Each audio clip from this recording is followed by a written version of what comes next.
Kalau dia 350 meter itu bisa mengayuh selama 1 menit, itu sudah kencang gak jalurnya itu.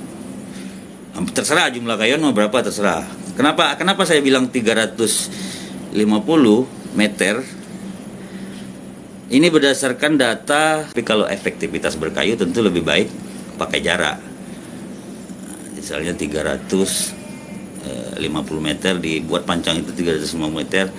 Kalau bisa ditempuh 1 menit, nah itu udah mengerikan jalurnya itu. Jalur memang tidak semuanya saya ingat dari kecamatan mana. Memori saya lebih banyak mengingat siklus kayuan. Ya, siklus kayuan yang di atas 110 itu di Inhu yang menang kemarin Panglima apa itu? Untung Bertuah kayaknya 112, tapi kalah sama Panglima yang 109. Nah, kemudian yang di atas itu Tuah Alam. Tuah Alam itu memang angkanya cepat juga itu, 110 sampai 112 Tuah Alam. Kemudian yang paling agak tinggi stroke rate-nya itu Singangarai sebenarnya.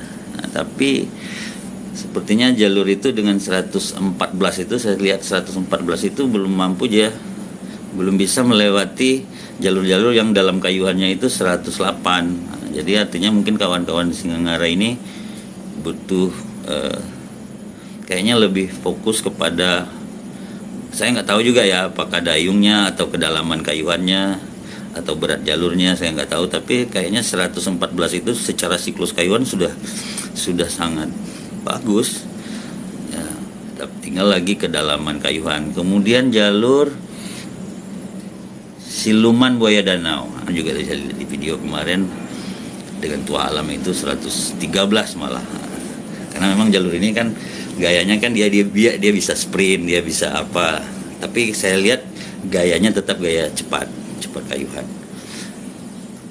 Singa Kuantan, Singa Kuantan juga 113, 112.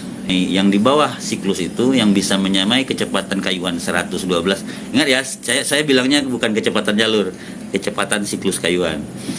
Itu Olang Buas, Bintang Emas, Juragan ya.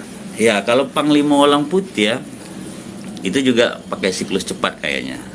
Memang mungkin beberapa pelatih jalur mungkin kawan-kawan mengatur strategi kan, ketika kalau strateginya dalam pacu itu saya lihat ketika dia di awal mulai dari start itu semuanya berpikir tentang bagaimana menyeimbangkan lawannya gitu.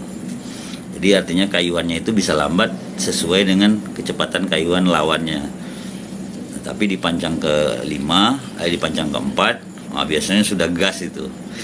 Nah, dia sudah memberikan, apalagi di pancang ketiganya sudah masih berimbang. Pasti di kawan-kawan pemacu itu mengoptimalkan kecepatannya. Nah, tapi dari beberapa sekian rekaman sudah teridentifikasi sebenarnya gaya kayuan cepat gitu. Nah, kemudian Todung Biso juga. Todung Biso masih di antara itu. Saya melihat dulu dia pernah di Gunung Tuar itu 111 kalau saya nggak salah. Tapi ingat ya kawan-kawan, 104, 106 itu bukan menandakan jalurnya lambat, tidak. Tetapi kalau jalurnya 102 masih 100 tapi kayuan lambat, itu saya pikir memang masih butuh apalagi. Jadi jalur-jalur yang papan atas itu maksudnya termasuk ke hari ketiga atau yang 5 besar, 10 besar itu rata-rata kalau dia nggak kayuan cepat atau 110 ke atas kayuannya, kalau nggak dia 104, 103 tapi gaya dalam kayuhan gitu.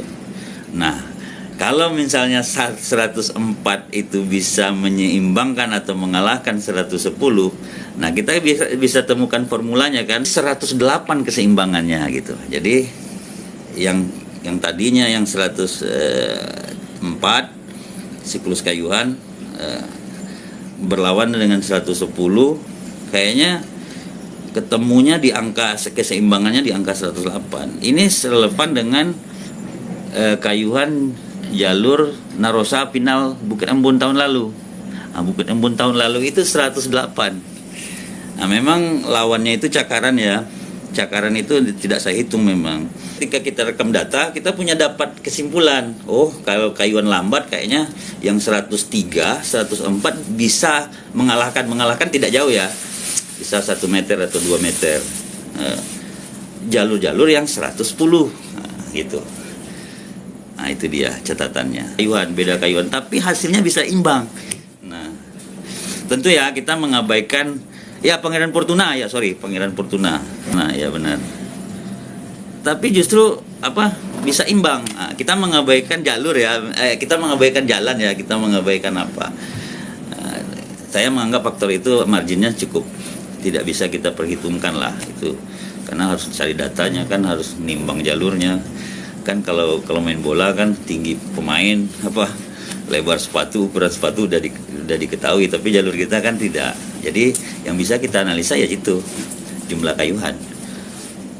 Cuma jumlah kayuhan pun kalau kita ambil live, kita juga nggak bisa ngitung pada saat dia pacu itu siapa coba bisa ngitung lagi pacu itu. Cuma kita bisa tentukan, oh dia kan gini tuh, ada yang sama, lalu tiba-tiba bertingkah.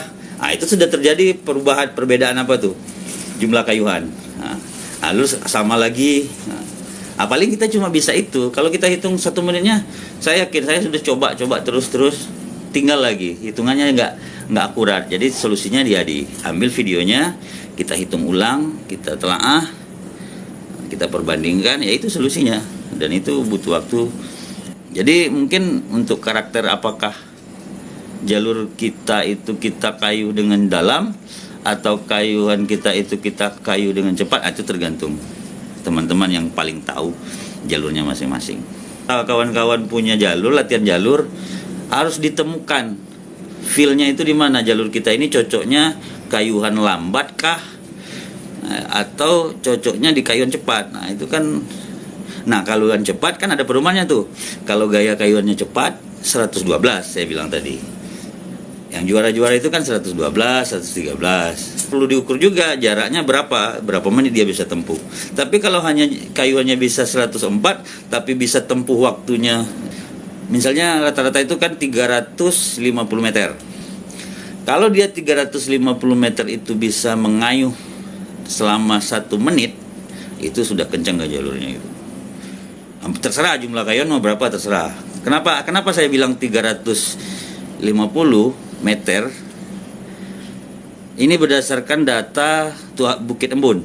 Ya, jadi kalau kawan-kawan lihat video lengkap yang itu, video lengkap analisis pacu jalur tepian Narosa itu saya sajikan datanya semua di situ. Dasar saya bilang bahwasanya gelanggang Narosa itu 650 itu ada Google Map, bukan berandai-andai itu. Kemudian kayuhan jalurnya Bukit Embun itu saya hitung dari start karena kebetulan kalau nggak salah start gantung mereka. Nah, jadi kayuhan pertama tidak saya ambil, kayuhan kedua pokoknya ketika udah sama langsung saya hitung. Nah, itu totalnya 204. Dengan ini kan 204 ketemu. Tadi kan jaraknya udah ketemu, jumlah kayuhan udah ketemu, menit udah ketemu. Nah, udah bisa kita hitung. Nah, makanya saya yang lengkap itu datanya yang bisa akurat itu kayaknya lebih akurat ya. Karena tahu jarak gelanggangnya itu yang di video yang analisis pacu jalur tepian Narosa itu. Tapi dasarnya mengukurnya bukan saya ukur sendiri, tapi berdasarkan Google Map. Karena kebetulan coba kawan-kawan ambil Google Map tepian Narosa itu nampak sekali itu. Pada saat perekaman itu kayaknya habis pacu atau selesai pacu karena ada titik-titik kayak pancang. Kebetulan ada itu. Kemudian kan pancang hakim jalur sama hakim start kan sudah permanen. Jadi dihitung jaraknya 650 kesimpulannya. Jadi 650 jumlah kayuhannya 204 selama perpacuan kan bisa dihitung. Jadi makanya kenapa 347 kalau saya nggak salah. Jadi 108 kali kayuhan dia bisa menempuh jarak 347 meter. Tapi kalau efektivitas berkayu tentu lebih baik pakai jarak. Misalnya 350 meter dibuat pancang itu 350 meter. Kalau bisa ditempuh 1 menit, Nah, itu udah ngeri, udah mengerikan jalurnya itu. Nah, tapi kalau jalurnya tadinya pacu sekali itu 104, habis itu turun jadi 102, naik lagi jadi 108, nah itu enggak ada keseimbangan. Saya pikir nggak masalah salin, karena kan nggak ada aturan juga untuk melarang salin pemacu. Tapi yang pasti kan kecepatan jalurnya sudah bisa diukur. Nah, sayangnya kita kan nggak bisa mengukurnya pada saat dia perpacuan, memang harus direkam.